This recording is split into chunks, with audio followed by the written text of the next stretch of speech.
Para apo pas mëngjesit, zbuloni kur është koha më e mirë për të larë dhëmbët. Larja çdo mëngjes dhe përsëri në mbrëmje para gjumit duhet të jetë një normë për shumicën e njerëzve. Por çka nëse i lani dhëmbët në pjesë të gabuara të rutinës suaj të mëngjesit? Pse ndoshta është më mirë të lahen dhëmbët para mëngjesit?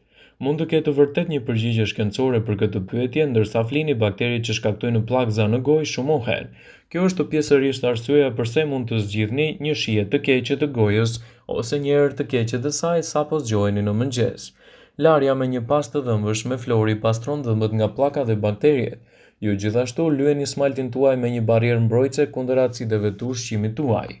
Kur lani dhëmbët përpara ngrënies në mëngjes, filloni edhe me prodhimin e përshtymes. Një studim i vogël me 21 të rritur pohoi se dhëmbët duhet të lahen para konsumit të mëngjesit në mënyrë që të keni një mbrojtje më të shëndetshme të tyre. Vëmendje: informacionet në këtë video kanë për qëllim që të plotësojnë